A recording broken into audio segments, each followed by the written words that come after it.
સુરતમાં આજે એનએસયુઆઈ અને કોંગ્રેસ દ્વારા મહાનગરપાલિકા કચેરી ખાતે ઉગ્ર વિરોધ નોંધાવ્યો હતો.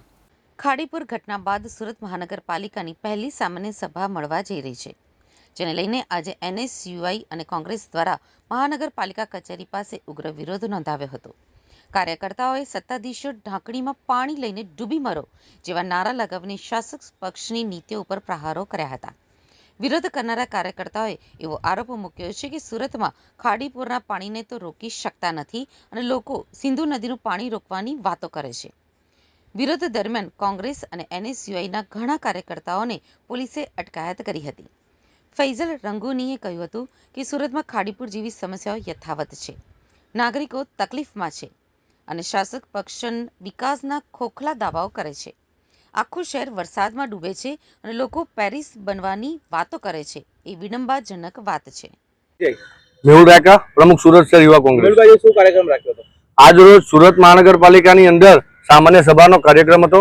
આ સામાન્ય સભાની અંદર 12 મેન મહાનગરપાલિકાના ગેટ ઉપર સુરત શહેર યુવક કોંગ્રેસ દ્વારા પ્રી મોન્સૂનમાં કામ કરેલ સદંતર નિષ્ફળ ગયેલી આ ભારતીય જનતા પાર્ટી અને વિરોધ પક્ષમાં બેઠેલી આમ આદમી પાર્ટીના વિરોધમાં આજે અમે એક ઢાંકણું લીધું. ઢાંકણાની અંદર પાણી નાખી અને આ કોર્પોરેટર અને મહાનગરપાલિકાના શાસકોને કીધું કે આની અંદર ડૂબીને મરી જાઓ, કારણ કે પ્રી મોન્સૂનની અંદર જે પણ કામગીરીઓ કરી છે સદંતર નિષ્ફળ છે. આજે સણિયા હેમાદથી માંડીને પરોટ પાટિયા માધવબાગની ખાડી લઈ લો, લીંબાદ મીઠી ખાડીની ખાડી લઈ લો, આ વિસ્તારોની અંદર 4 દિવસથી પાણી ભરાયેલા છે, પણ એનું કોઈ સોલ્યુશન અત્યાર સુધી આવ્યું નથી. વર્ષોથી ભારતીય જનતા પાર્ટીનું શાસન છે, હજુ સુધી આના પાછળ કરોડ રૂપિયા ખર્ચે છે, પરંતુ નિરાકરણ નથી આવતું. શું કહેશો? આનું નિરાકરણ એટલા માટે આવે છે કારણ કે સરકાર આ પબ્લિકના પૈસે પોતાનું તિજોરીઓ ભરે છે અને મોટી મોટી વાતો કરે છે. આજે CR પાટીલ પોતે જળશક્તિ મંત્રી બની રહ્યા છે કેન્દ્રની અંદર, એ છતાં સિંધુ નદીના પાણી અટકાવવાની વાતો કરે છે, મોટા મોટા પાકા ફોજદારી કરે છે, પણ જ્યારે તેમના પોતાના હોમટાઉનની અંદર પોતાના વિસ્તારની અંદર નિષ્ફળ ગયા છે. જ્યારે છેલ્લા પાંચ વર્ષની અંદર દર વર્ષે આ મોટી સમસ્યા પૂરગ્રસ્તની આવી રહી, ત્યારે આ લોકોના પૂરગ્રસ્તો અસરકારોને વળતર આપવા માટે મહાનગરપાલિકાની કચેરી અમે વિરોધ પ્રદર્શન કરવામાં આવ્યું.